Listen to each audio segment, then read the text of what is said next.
Hi there, I'm Ashwin, one of the co-founders of Spine AI. We built Spine Canvas to help founders and product leaders simplify their core tasks of ideation, critiquing, research, synthesizing context from multiple existing sources, like you have PRDs in Confluence, in Notion, and Google Drive. You want a space to bring all of this in together, work with AI, generate multiple different threads in parallel, organize all your thoughts, generate prototypes from this, strategize on what the right things to build are, align with your team, and then finally ship them out to your engineering team to actually build. So today I'll do a quick walkthrough of what all of these things look like for a company that we are all hopefully familiar with, Linear. For those who don't know, Linear is essentially a successor to Jira, and they've made a modern, slick tool that helps product teams come up with tasks and track their projects. So in this example, let's start out with a blank slate. So this is a blank spine canvas that we're looking at. The canvas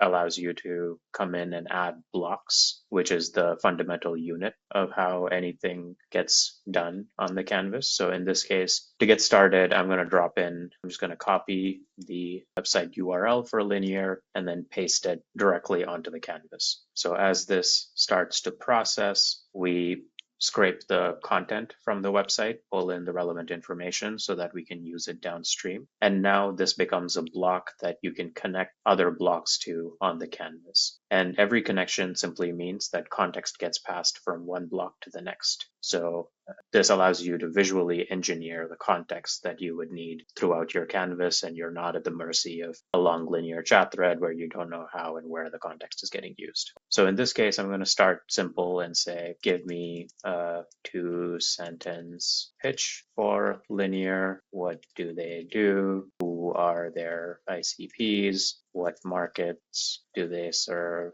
And give me an overview of their direct and indirect competitors. So with this, I'm also going to enable web search and then let this run. And my model of choice is Gemini 3, but at Spine, we have over 300 models that you can choose, and we're up to date with all the latest models. So you don't have to pay for multiple models with your subscriptions. They all come out of the box. And there's no longer keeping track of whatever the model is that is best at each task, you will have access to in one product. So while this is generating and the results and synthesizing, I'm going to queue up the next task as well. So I'm going to connect it to another block where I essentially say, given this research, I want to understand a little bit more of where the market is going in 2026 versus at the start of the new year. I want to understand what are the trends to look out for Linear. That'll help me prioritize and come up with a list of features that I need to be watching out for. So I'm going to say, give me an overview of the market in 2026 that Linear serves. I don't fully know yet. It's still generating. So I'm going to say, give me an overview of that market and where and what new trends are and what are the opportunities and risks in this new market for 2026. And then I'm going to kick that off. So it's going to use this context to generate the next output. So here we can see the 2-sentence pitch, and we can also open this in full screen. So here we have, it's a purpose-built project management and issue tracking tool, streamlining workflows for modern software development teams. Their ICPs here are software engineering teams, product managers, startups, and scale-ups. They're quite popular. So we use Linear as well, one of their customers, designers, markets served. So they are also used by OpenAI, Perplexity, and Scale AI. So they're a very popular tool, and so on. So you can also see a list of the direct competitors like Jira, Asana, and indirect competitors. We do have Notion, Trello, and even some people even use Sheets for doing project management. And it's like the famous saying, Excel is still the biggest competitor for SaaS. So that's an overview of Linear. So here we're doing market research on what trends to watch out for in 2026. In parallel, I'll kick off another stream here where I'll come in and explore the ICPs a little bit more for Linear. And this comes in handy in many different cases because you want to ground most of the work you do later on the ICPs that you actually have. So I'm going to say, give me a specific persona for each of the ICP that is listed. So this is taking this entire block as context, and it's going to give me a list of each of the specific persona for each of these that is listed. And the reason we're doing this in a list is that we can use Spine's bulk capabilities to run blocks across every single item of this list in parallel. So here it's come up with a list. So now I can individually connect these items to blocks, or I can use bulk, which allows me to connect a prompt block in parallel with each of these different blocks. And so here I'm going to say, give me a digital twin for each of these personas. Keep it quite specific to an individual person representing this group so that I can later use this for critiquing my projects and features. So the idea here is that this is going to go ahead, and when I do run, it's going to create one block for each item. So this is for the first software engineering team item, and it's running all of them in parallel now. So with each of these, it's giving me a digital twin. So this one is Marcus Chen, who's a senior backend engineer who has all this experience, and they're using linear quite a bit. And in this scenario, we have Marcus again. Marcus seems to be a name that Gemini likes to use. And this is a former full stack engineer who is a PM now. So so now we have a PM here. And then in this one, this is a CTO. And this one is a product designer, who are all the CPs of linear. So I'm going to just organize these blocks a little bit, just so keep the board a little bit clean. And then I'm going to move all of these into a frame. So frames are a simple way to just organize blocks on the canvas, but it also makes it easy to refer to the entire contents of frames elsewhere in prompts, as we'll see shortly. So we've got the ICPs frame here, which showcases a digital twin for each of the ICPs. So here the market research is complete. So market overview. So we're seeing that the project management software, it's moving to a system of work. So it's moving to be, and some of the key market trends, we see agentic workflows. AI is a big theme that's coming up again. And this is where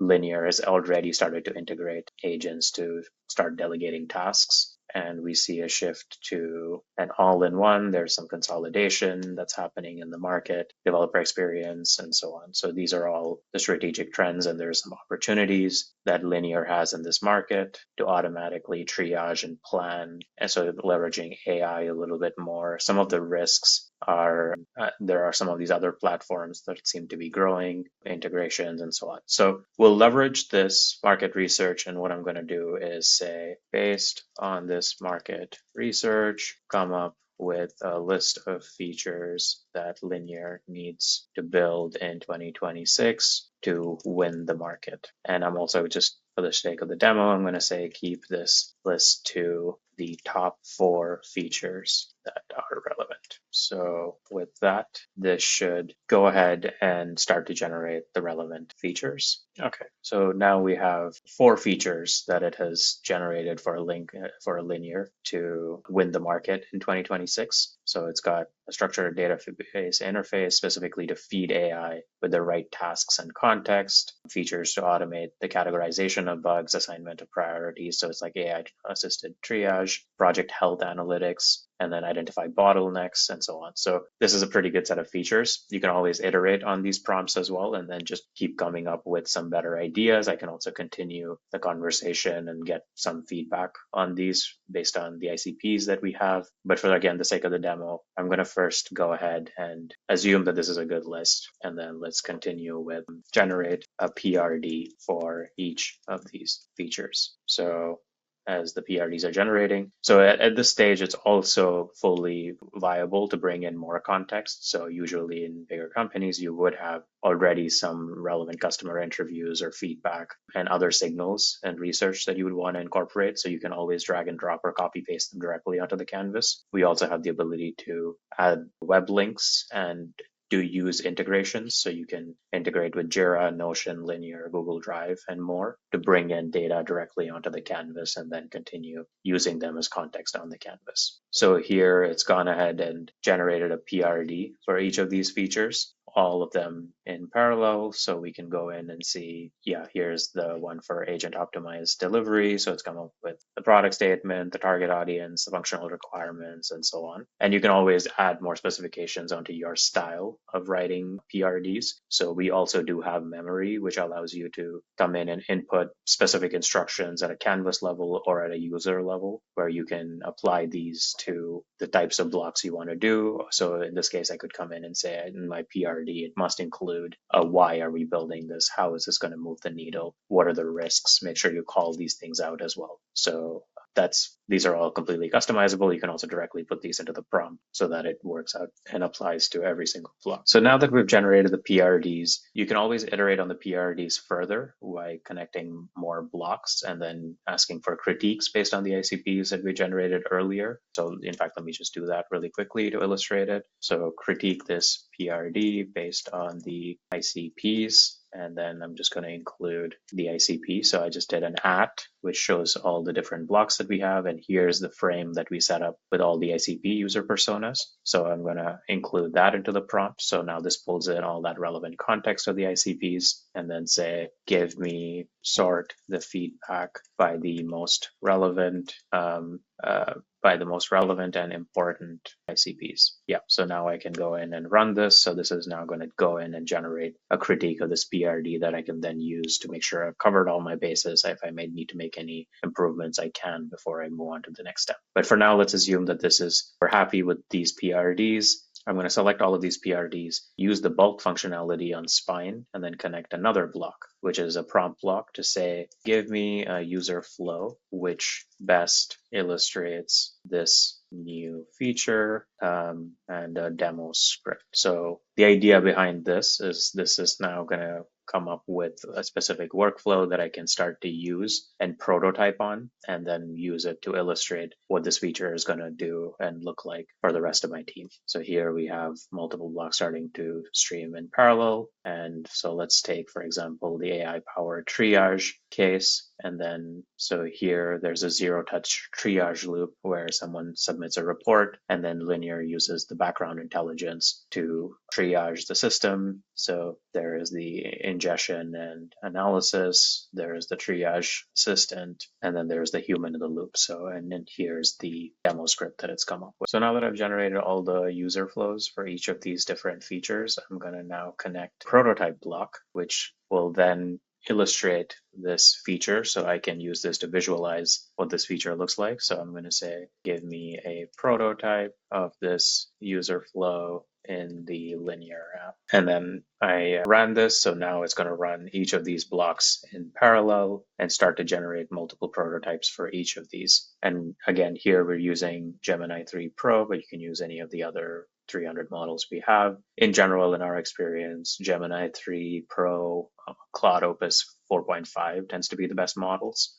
There's also a GPT 5.1 codex, which also holds its own. And to improve these prototypes, you can also include product screenshots and directly connect them into the prototype, and then that gives you a better quality prototype that's generated. Okay, so we see that all 4 of these prototypes have been generated. So maybe let's quickly go through and understand what this demo script looks like, so we can understand what the prototype is meant to illustrate. So this is a bug report from an external source coming into Linear. It's going to get structurized by the Linear AI system. It's a background intelligence. And then you have Sarah, an engineering lead, who is going to come in and review the inbox and then finally approve or reject each of these. So now let's go in and inspect this prototype. And here there's a message from Slack. So I'm going to send it to the Linear integration. So Linear is analyzing it. And here we see that there's a high confidence issue on the triage, which is open just now via Linear bot. And then we have